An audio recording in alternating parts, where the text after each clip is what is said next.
Hello everyone, welcome you all in MK Commerce Pathshala. In the subject economics, previously we have done with various types of demand, and now in today's video we will discover the law of demand and its statement in detail. So let's begin. Law of demand. अब demand क्या है ये हमने देख लिया है. Now we will discover the law of demand. अब demand का भी एक लॉ होता है. इसके कुछ पर्टिकुलर डिटेल्स हमने लास्ट ईयर देख लिए थे. नाउ अभी जो है वो थोड़ा इंट्रोडक्शन पार्ट और उसका स्टेटमेंट देख लेते हैं. तो इंट्रोडक्शन स्टार्ट करते हैं. The law of demand was introduced by Professor Alfred Marshall in his book Principles of Economics. अब यहाँ पे आपको याद रखने वाली दो चीज़ें हैं. प्रोफेसर अल्फ्रेड मार्शल ने इस लॉ को इंट्रोड्यूस किया था अपनी बुक में जिसका नाम था प्रिंसिपल ऑफ इकोनॉमिक्स, और कब 1890 में. तो ये जो बेसिक चीज़ है वो आपको याद रखनी पड़ेगी इस लॉ के लिए. जब भी आप इसे एक्सप्लेन करोगे ये चीज़ आपकी एज अ समरी होनी ही चाहिए. जैसे प्रोफेसर अल्फ्रेड मार्शल का नाम, उनके बुक का नाम और कब पब्लिश हुई थी वो ईयर. तो यही सब कुछ है यहाँ पे इंट्रोडक्शन में. यहाँ पे यही बताया गया है कि ये जो लॉ है वो क्या करता है. जो भी फंक्शंस है किसका, प्राइस और क्वांटिटी डिमांडेड, इन दोनों का डिनोट करता है, एक्सप्लेन करता है ये लॉ.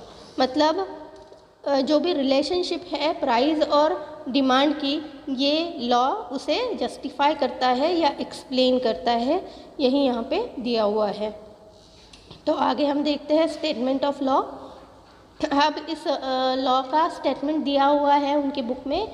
वो है according to professor Alfred Marshall, other things being equal. Other things being equal का मतलब यहाँ पे होगा, अदर थिंग्स बीइंग इक्वल का मीनिंग यहाँ पे होगा जो भी इनकम है, हैबिट्स है, फैशन है, ट्रेंड्स है, क्लाइमेट है, या जो भी दूसरे फैक्टर्स होते हैं जिसके कारण डिमांड चेंज होती रहती है या डिमांड पे जिसका असर होता है, वो कांस्टेंट होने चाहिए. ठीक है, उसमें कोई चेंज नहीं होगा. यहाँ पे चेंज होगा तो सिर्फ और सिर्फ प्राइस में. मतलब यहाँ पे जो भी चेंज दिया गया है डिमांड में वो किसके बूते होगा, सिर्फ प्राइस के चलते, प्राइस के कारण होगा. और बाकी के जो भी फैक्टर्स है, जैसे इनकम हो गई एक इंसान की, या कंज्यूमर की इनकम हो गई, या पॉपुलेशन हो गई कंट्री की, या गवर्नमेंट की पॉलिसीज़ हो गई, या कल्चरल डेवलपमेंट हो गया, या पॉलिटिकल जो भी चेंजेस है वो है, ये सारी चीज़ें कांस्टेंट होनी चाहिए, इक्वल होनी चाहिए. तब जाके प्राइस के बेसिस पे हम कमोडिटी के डिमांड को मेजर कर सकते हैं या इन दोनों के रिलेशनशिप को हम कंपेयर कर सकते हैं. ये यहाँ पे बोला गया है स्टेटमेंट में. तो यहाँ पे क्या बोला गया है अल्फ्रेड मार्शल के थ्रू कि बाकी के जितने भी फैक्टर्स हैं वो कांस्टेंट या इक्वल रहेंगे. सिर्फ और सिर्फ प्राइस में अगर कोई चेंजेस हो रहे हैं या कोई फ्लक्चुएशंस हो रही है और उसके चलते अगर कमोडिटी के डिमांड पे असर हो रहा है, क्वांटिटी डिमांडेड अगर चेंज हो रहा है, तो ये लॉ अप्लीकेबल रहेगा. तो देखो यहाँ पे क्या बोला है, according to professor Alfred Marshall, other things being equal, higher the price of a commodity, smaller in the quantity demanded. यहाँ पे वही सेम चीज़ बोली गई है. अगर प्राइस बढ़ती है तो जो भी क्वांटिटी डिमांडेड है वो घटेगी, और अगर प्राइस घटती है तो क्वांटिटी डिमांडेड जो है वो और ज़्यादा बढ़ जाएगी. In the words other factors remaining constant, if the price of a commodity rise, demand of it falls, and when price of a commodity falls, demand of the commodity rise. Same चीज़ बोली गई है दूसरे paragraph में भी. यहाँ पे यही बोला गया है कि दूसरे जो भी फैक्टर्स हैं वो कांस्टेंट रहेंगे, और सिर्फ कोई भी चेंजेस अगर कमोडिटी के प्राइस में आती है तो वो सीधा असर अगर डिमांड पे करती है, तो वही चीज़ यहाँ पे इस लॉ में देखी जाएगी. जैसे डिमांड प्राइस अगर किसी कमोडिटी की बढ़ जाती है तो उसकी डिमांड जो है वो अल्टीमेटली कम हो जाएगी, और अगर किसी प्रोडक्ट या कमोडिटी या सर्विस की प्राइस कम होती है तो डिमांड उसकी बढ़ जाएगी। ठीक है, अब यहाँ पे एक सिम्बोलॉजिकल एक आपको एक्सप्लेनेशन दिया हुआ है, या फिर एक पर्टिकुलर फार्मूला दिया हुआ है जहाँ पे dx is equal to F P X यहाँ पे दिया हुआ है। तो d का मतलब होता है क्वांटिटी डिमांडेड, x का मतलब होता है जो भी प्रोडक्ट या कमोडिटी है वो, इज इक्वल टू यहाँ पे क्यों दिया गया है गाइज, ये ज़रा ध्यान रखने वाली चीज़ है।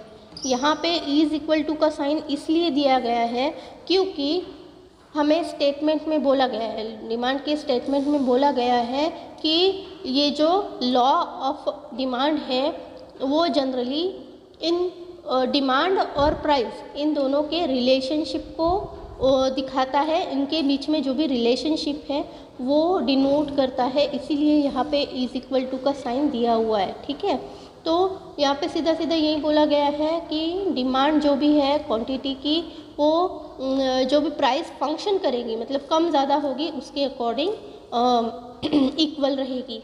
तो ये एक फार्मूला आपको लर्न कर लेना है, ज़्यादा कुछ बड़ी बात है नहीं इस फार्मूले में, ये एक फार्मूला आपको लर्न करना ही पड़ेगा। ठीक है, ये स्टेटमेंट को अगर आपको अच्छे से एक्सप्लेन करना है तो वो फार्मूला आप लर्न कर लीजिए।